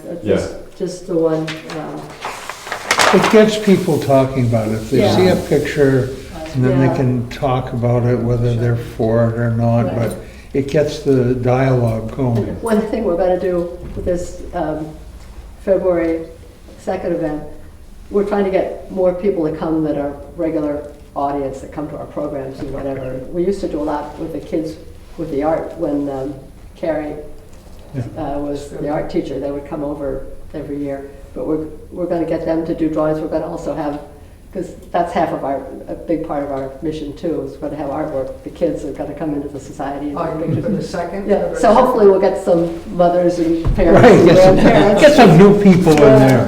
What are these? Oh, that's a great question. They're placemaking opportunities.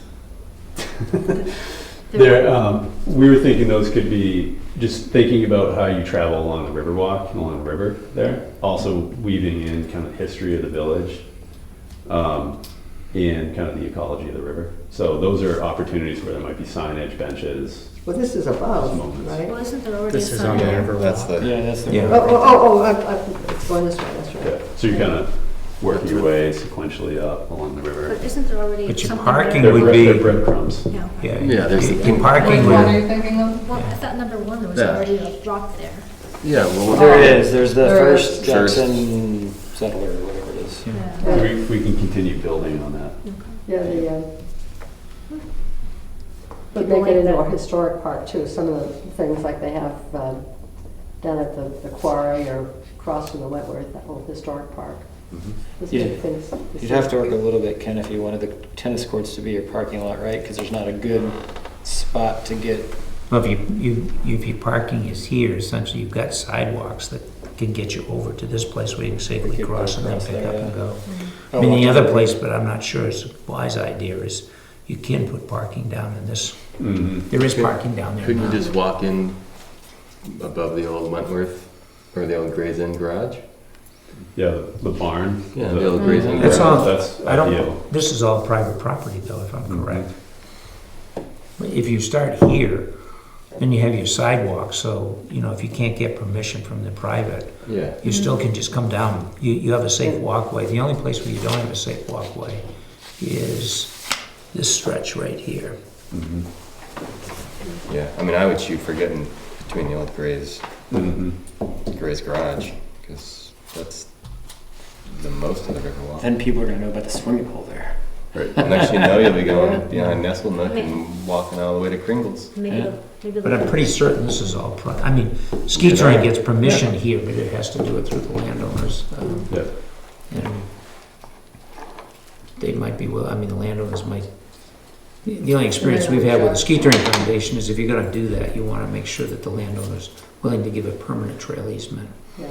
Mhm. Because we do have a number that are on annual, they're at the will of the landowner. And of course, if you invest money, particularly if you solicit money and then, Segueing to ski touring, Beth Funicello the other day I saw her a while back, she said, you know, I don't really want to give them an easement. I don't know, we've had conversations with okay, you. because I think she's ready to consider it. But I mean, the challenge is no different than what the ski touring has, is you basically get donors to give money to fix trails. And if the next landowner comes along and decides to shut it down, which is a permanent trail easement, would not put you in that bind, so you could safely accept the money from a donor and know that the donor's money is gonna be there and not disappear. You know, when the next new landowner decides to shut it down, yeah, it's a, Yeah, Well, and dealing with 70 landowners, I know all about. yeah, that's true. Well, thank you for your time. Thank you. Thank you, Liz. Come on February 2nd. well, just as a quick, the East Side Walk Foundation, which has funds for managing this, we have been looking at ways to plant more trees along here, so we'll be very interested in Yeah. whatever is going on there, so we'll have to to present. collaborate. Yeah. Yep, sweep it all into one project. Who rebuilt this section of the Riverwalk? How is that maintained and who actually owns it? And The town holds an easement for this, this is town property to here, and the Snowflake Inn granted the town an easement for the pathway here, and it is managed by the Jackson East Side Walk Foundation, which has funds that were dedicated to the maintenance of this pathway. Okay. That was a big undertaking after that last storm to repair the trail. And Ben's in charge of that. And there is NRCS money, but it can't go to the town. The NRCS, which is part of the U.S. Department of Agriculture, but you could probably get NRCS money for this stretch that's not on the town end. Just nonprofits can accept that? Yeah. I don't think it's just nonprofits. I think it go to private landowners. Oh. And private, right, but not to municipalities. Right, but Okay. Well, yeah, that gets into the weird splitting of hairs. Right. The bulk of it is on private Yeah. property, but the town has an easement there, which allows the work to be And this done. is all town-owned building and town-owned property, Right. but because we're a 501c3 with a long-term lease, we've been able to get some grants that Yeah. wouldn't have been available otherwise.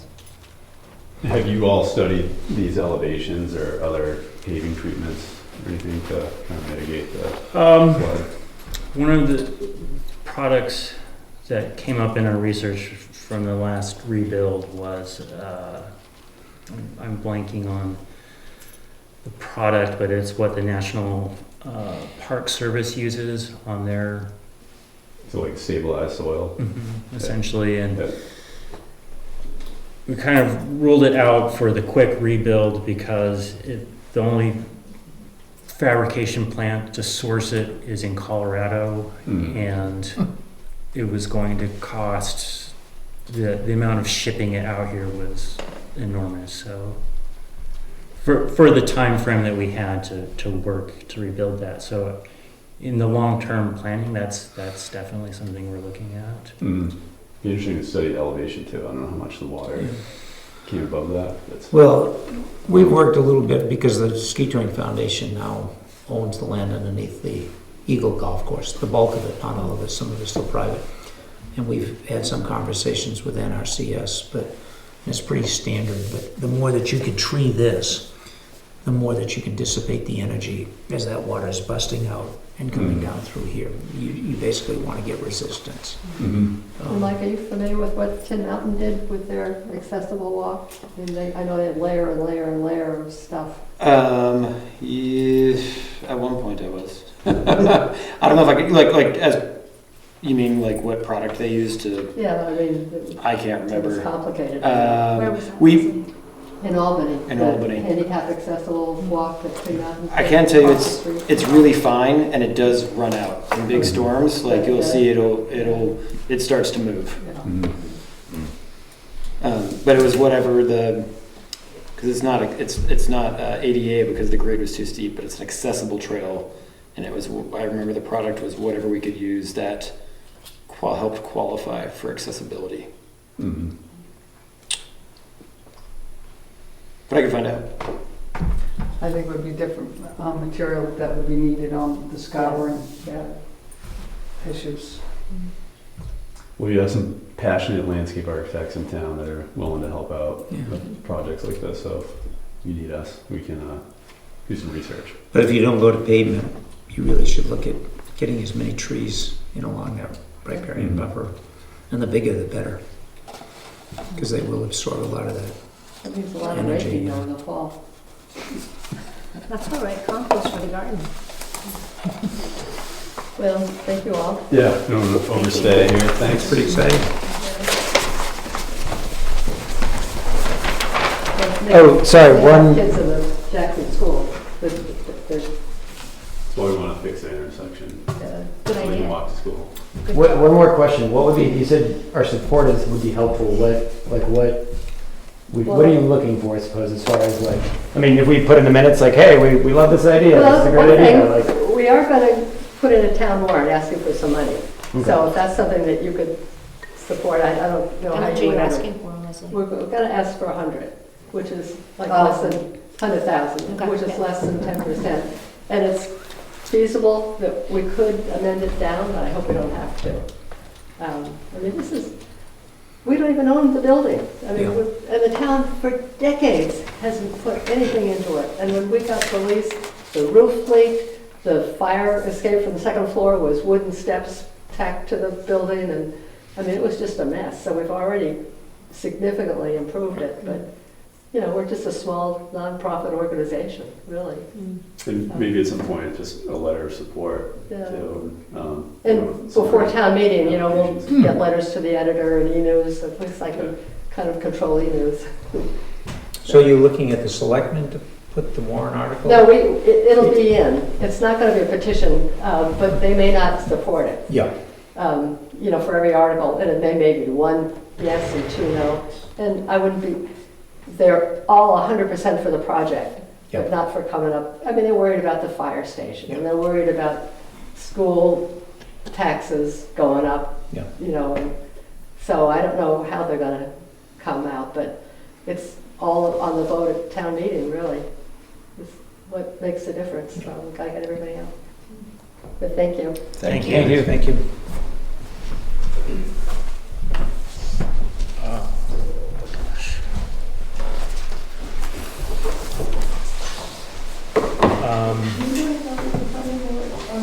Dundee Community Forest. Mike, can you just kind of give a recap to that? I need to use the restroom. Yeah, sure.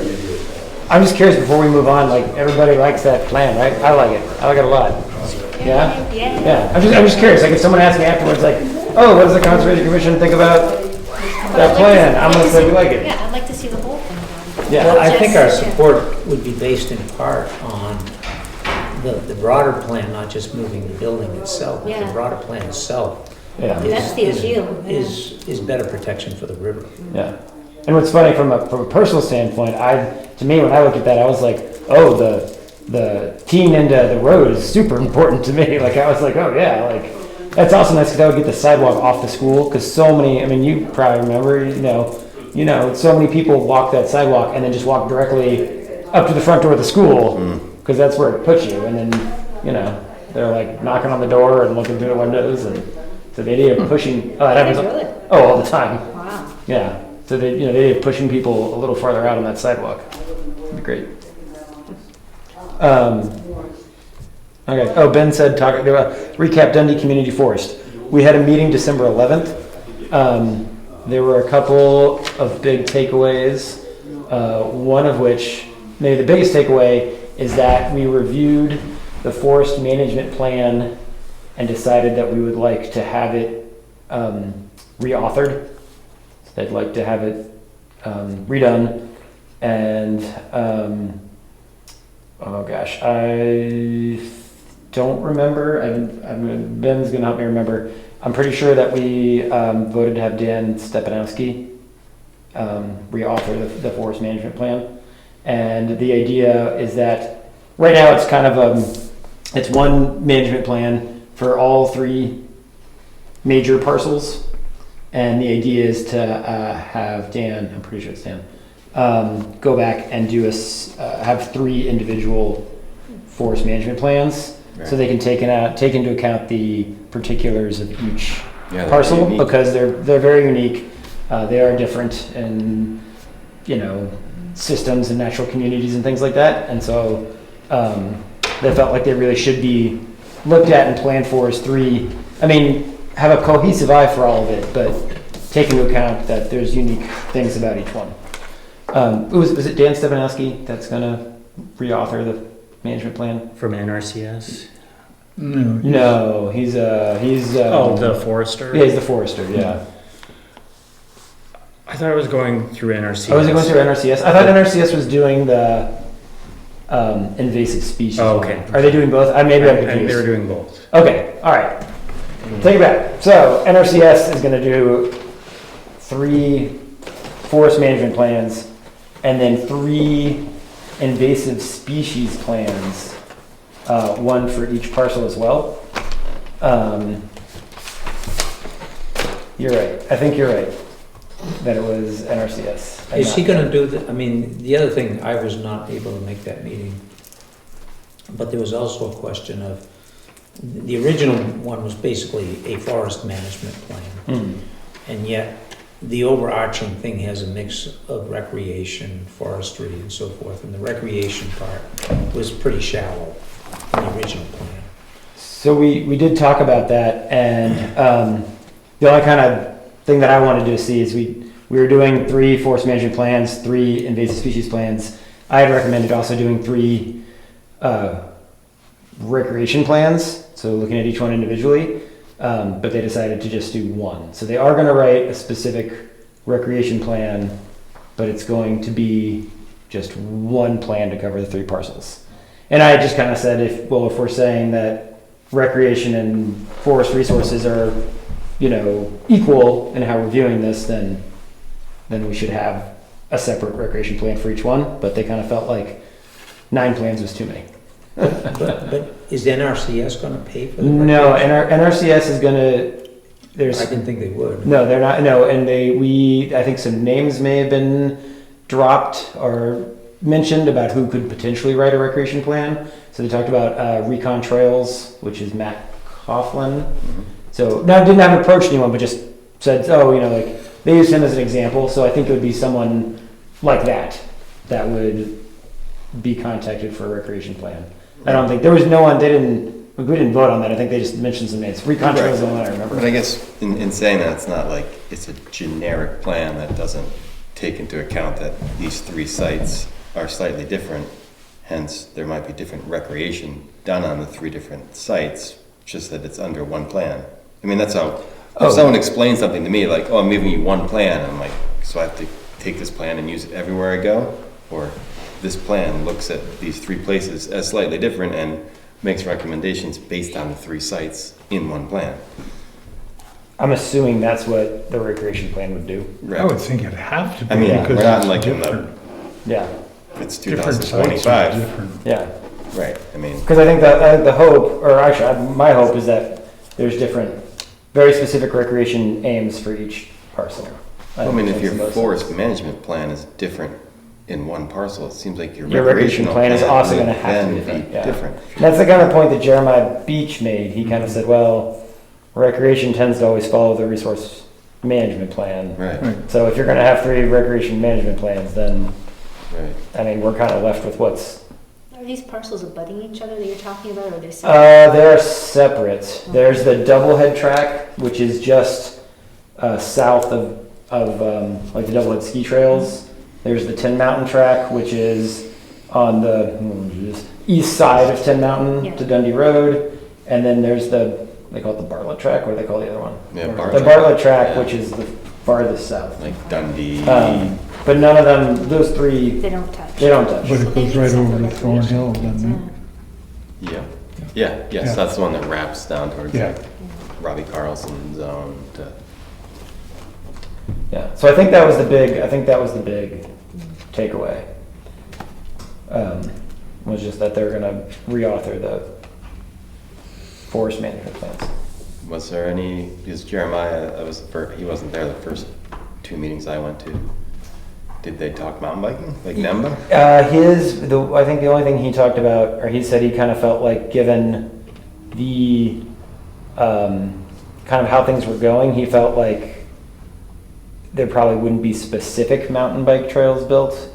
That he was gonna just advocate for having multi-use trails that people could, that they were built so that people could also mountain bike on them versus like specific Right. single track. Yeah. A berm. Yeah. And I don't think they talked about, that was the only like specific recreation thing that I think they talked about. They didn't talk about skiing, they didn't talk about. Have any of you been up to the new, well, I call it new, it's relatively new, the high school loop? Yeah, Yeah, that's cool. I mean, I think that's a good description of a multi-use trail that's built by mountain bikers. Yeah, it's nice. Yeah. There's one other thing I was going to say, I don't remember now. Oh, and we also talked about, because we talked about in this here as well, about the trail that runs from the Ham House to Tin Mountain.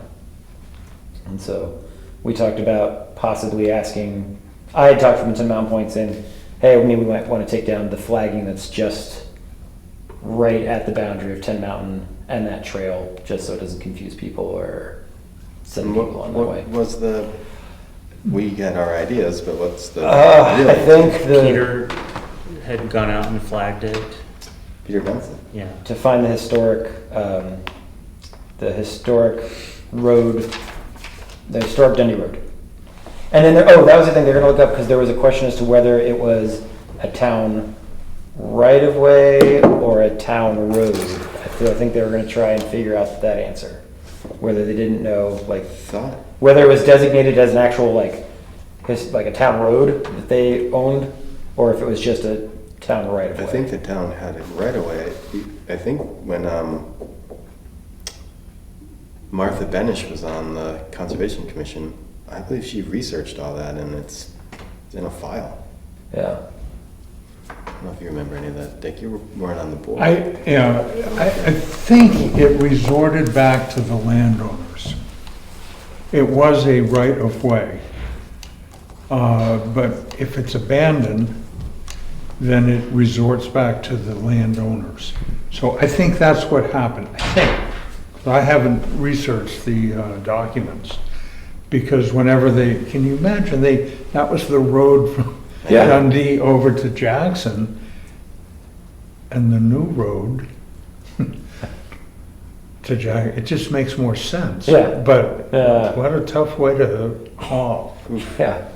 We'll have to come down from there into the village. But it must have been because of the activity around the tin mine, because that was, industry of sorts. Right. So that's why that road went that way. You've kind of cut the hypotenuse Yeah. to the village from there. So anyway, but I think it has resorted back to the landowners. And no river crossings is another big thing that they always shot for, was to try to not cross rivers. That's why people went up roads you'd never think you would do, because they didn't want to have to try to build a bridge. Or forded, I mean. Yeah.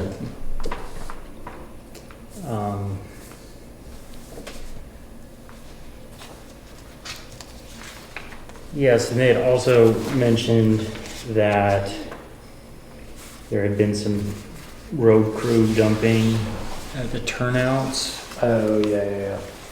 Some who? Some, The road, road crew. the road, either Jackson or Bartlett road crew had been dumping material or Yeah. from clearing the road at some of the turnouts there, which are not town property.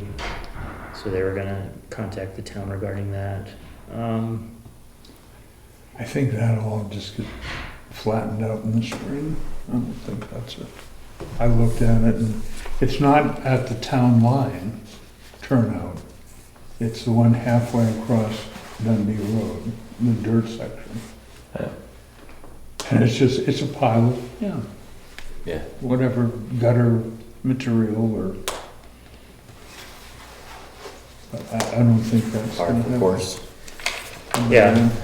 It'll be on the Tin Mountain parcel side then. Yeah. So if they dumped on the other side, it would actually be on New England Forestry Foundation, down near the ham house. Right, yeah. Because that's all Forest Service, the New England Forestry Foundation, and then Foster's property, if I remember the boundaries correctly. Yeah, so they had some other violations that were reported. There was some ATV use there. A bridge that had been built over a stream on the Doublehead tract by an abutter, and they've been notified to remove that. They're in the process of hiring a land manager. They had 80 applications for. 80? 80. That's good. They must have put it out there. Yeah, and That's a land manager for all of their parcels, not just Dundee. Yeah.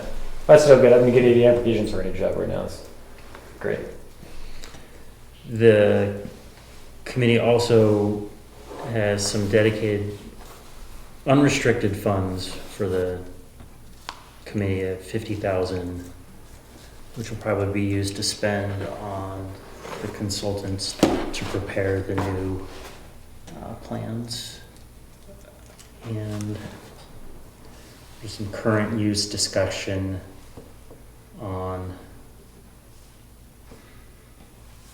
I guess it was on the Dame lot, because of the sculpture garden, and the pull out there of what that constituted. They weren't getting, but I think that was the bulk of it. Meaning, because that's there, that space is no longer, it's in the current use Yeah, space. it seemed a It little. doesn't conform to Yes. To current rules. use, yeah. But there used to be a That was, building there with parking. You had to park a car there. When the house was there, the house is no longer there. Dick, you used to live there, didn't you? Yeah. You ever have any rocks out there? You say you did, and then it's What's there now is just Jay Veal with a machine going crazy. No, he was just having fun. Yeah. I don't think it has to be there or. No. Yeah, so member terms were randomly assigned, and a new at-large member was approved. What's that mean? At large? Doesn't represent anybody. Mm. He's not from the Mm. Jackson Conservation Commission, he's not from Ski Touring, he's Yes. not from Tin Mountain, he's just out there, Yeah. he or she. It's That's what Trevor is. For. Amanda Peterson, Mike Moran's wife, partner. Mm-hmm. She used to work at AMC. She also worked for the land trust as well, so. And she had also been involved in the listening session, so she's been involved in this process from the beginning. Good. I think that was it. Anything else? I think it's just very slow committee work, so working on getting the management plans in place before any other recreational questions get posed or established.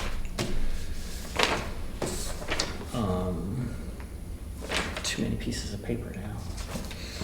it does seem like it's moving slow, but I think it should move slow. I think so too. It's a big, It seemed like it was Big moving properties and too big fast ideas, almost. yeah. That's that first meeting I attended. We were like laying out the parking lot. I'm like, this is awkward. yeah, and there's a lot of stakeholders, and so just, And I think part of those things were like the parking and signage was just to meet the L-chip Right. I thought they had requirements. like a deadline. Yeah, oh, we did talk, that was the one thing I think they talked about. of having a They're gonna kiosk, put a key, like some signs and a kiosk out there, because that's like part of the box they have to check. Correct. but it doesn't have to be tied to any particular Right.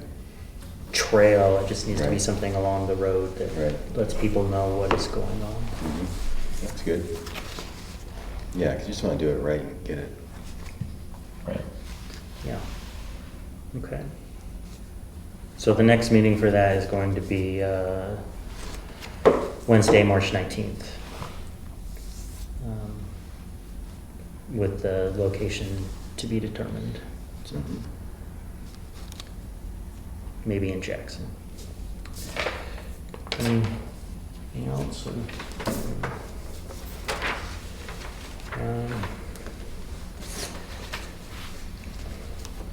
I don't know if we need to have a motion regarding this, but I would like to recognize the loss of Gary Allen suddenly.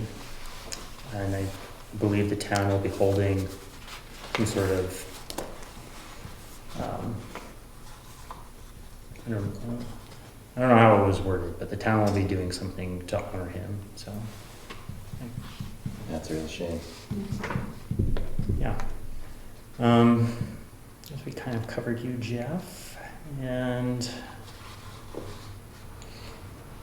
I submitted the town report this morning, so I hope no one had any glaring edits that they needed to make, because it's going in. Yeah, I didn't read it, so it sounds good. I read I it, read it was it. fine. It was good, yeah. That was good. Thank you for doing that, Ben. The only thing I would have changed, I should have, and I didn't, Hmm. was the Jackson Ski Touring Foundation is the official name.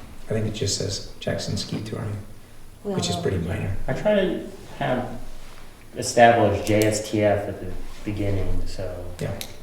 Okay. I can't, so is it preferred Jackson XC or is it JSTF? The official incorporation is Jackson Ski Touring Okay, Foundation. that's what I still use in most things, but then I saw Jackson XC shows up a lot and I didn't know if there was like an official name change. Well, the abbreviations and that sort of stuff. Fits better in the little Yeah, and the little football skier shape bridge, thing yeah, that everybody yeah. likes to do. Better trade name it. But I thought you did an excellent job. Like usual, Ben. That should be it. Our next meeting is going to be February 3rd. If that is good for anyone. And I think that's it. So there's a motion to adjourn. Second. All those in favor? Aye. All right. Thank you, Ben. everyone. Thank you, Ben. Thanks, Jeff. I saw Tom Seidel right before this meeting at pickup, and I was like, "You can still come. You can participate." Wow. Yeah. He was like, "I didn't go when I was a member, but I'm not gonna go now."